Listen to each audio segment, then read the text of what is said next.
So Mo is a brawler that I've had my eye on for a while now, but never really got around to using him. From what I understand, apparently he was relatively good on release, but at some point he became one of, if not the worst damage dealer in the game. Like, if you took a look at the history of this brawler, you'll see that last year he received far more nerfs than buffs. Although most players consider him to be playable these days, that does beg the question, what exactly is he good at? And that's what this video is about, so with that said, let's get started. So I think it's safe to say that Brawl Stars have had problems when it comes to labeling their brawlers, because sometimes it may seem like they're one thing when in reality they're something completely different, but Mo is one of the exceptions to this. Him being labeled as a damage dealer makes sense because without mentioning his super, he can do a ton of damage with his regular attack.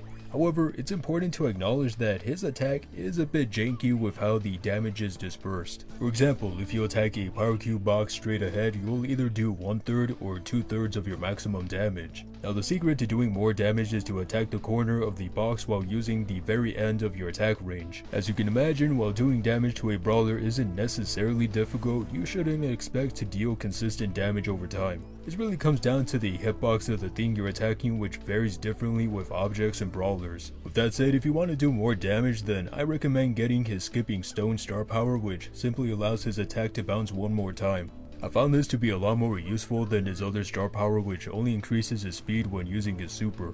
Now speaking of super, I think it's a really good one if you can catch a brawler by surprise. Not only does it make you temporarily invincible when traveling, but it has its own separate ammo, which means that not having ammo for your regular attack does not carry over to your super. But I can't talk about his super without bringing up Heist, because I'm sure many of you are wondering if this makes him OP in it. I'm gonna be honest, while he isn't bad per se, he's by no means the best on Heist for many reasons. The biggest one comes down to the map design, which can make it nearly impossible to get to the other side, let alone attack the enemy vault.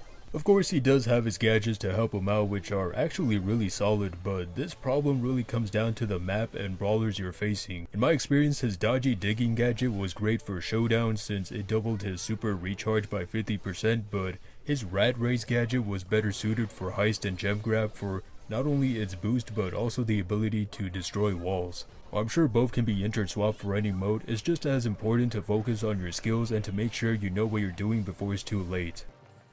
So those were my thoughts on Mo, and I think he's fairly good even if he is underwhelming on some modes. He is certainly a unique brawler to use, and I hope to do a lot better using him in the future. Anyways, have a good day.